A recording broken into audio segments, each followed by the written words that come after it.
Doctor Sharda homeopathy में आप सभी का काफ़ी स्वागत है। फ्रेंड्स, हमने मेंटल हेल्थ सीरीज चालू की है और मेंटल हेल्थ सीरीज के अंदर आज हम anxiety, different types of anxiety और उसके क्या परिणाम होते हैं शरीर पर, उससे क्या क्या बीमारियां हो सकती है और एंजाइटी से यानी कि चिंता से और स्ट्रेस से कैसे आसानी से बाहर निकला जाए, यह जानेंगे। तो फ्रेंड्स, एंजाइटी क्या होता है? एंजाइटी मतलब चिंता। आपके हमारे जीवन में चिंता काफ़ी कॉमन है। कुछ काम है तो हम लोग चिंता करेंगे, सोचेंगे, एंजाइटी लेंगे तभी तो काम करेंगे, ऐसे थोड़ी काम किया जाता है।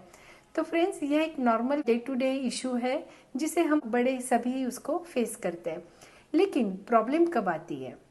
यदि कोई पर्सन ज़्यादा चिंतित हो गया या ज़्यादा स्ट्रेस में आ गया या उससे वह विचार जल्दी से छोड़े नहीं जा रहे। पेशेंट कहते हैं कि मुझे छोटी छोटी चीज़ पे काफ़ी विचार आ जाता है या मैं बहुत चिंतित हो जाता हूँ, फिर मैं आगे की बहुत सोचने लगता हूँ, कैसे होगा, क्या होगा। धीरे धीरे यह प्रॉब्लम एंजाइटी अटैक में बदली जाती है। तो वह छोटी भी चीज़ रहेगा तो पेशेंट हड़बड़ा जाएगा। एंजाइटी का शरीर पर क्या परिणाम होता है?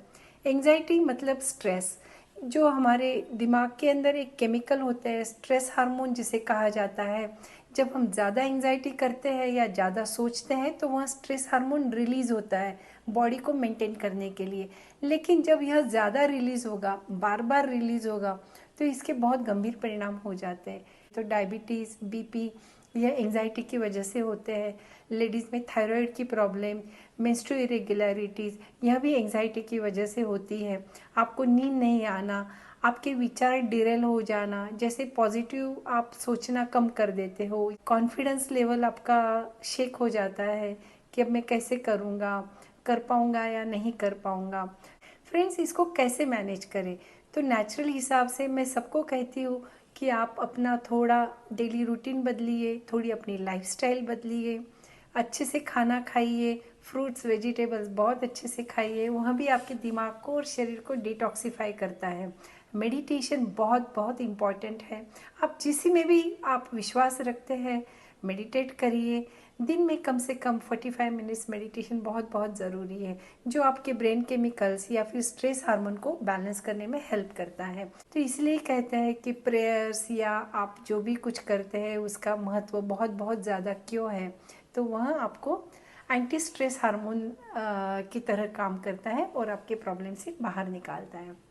फ्रेंड्स, एक्सरसाइज बहुत बहुत ज़रूरी है। एक्सरसाइज भी एंटी स्ट्रेस हार्मोन तैयार करती है, उसकी वजह से आप हेल्दी रह सकते हो।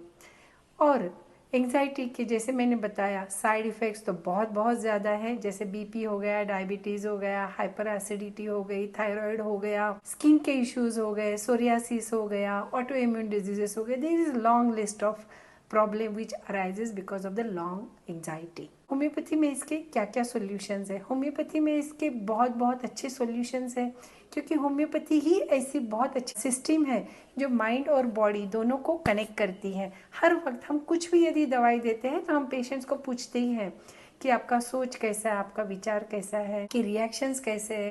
इन सब को सोचकर हम दवाइयाँ देते हैं, इसलिए वह दवाइयाँ बहुत बहुत कारगर रहती है। तो फ्रेंड्स, जैसे एक एग्जांपल मैं देती हूँ होम्योपैथी में, anxiety about children, anxiety about finances, anxiety about money matters, anxiety about businesses. Homeopathy में इतना स्पेसिफिक दिया हुआ है, इतने स्पेसिफिक ड्रग्स हैं, तो वो कोई भी एंजाइटी है तो उसमें से बाहर निकालने के लिए काफ़ी हेल्प करते हैं। लेकिन दवाई अपने डॉक्टर की सलाह से ही लीजिए। Thank you so much. Thank you for watching. Please like करिए, शेयर करिए, सब्सक्राइब करिए। ये हमें मोटिवेट करते रहेगा कि ऐसे ही अच्छे अच्छे टॉपिक्स आपके लिए हम लाते रहे। Thank you so much. Thank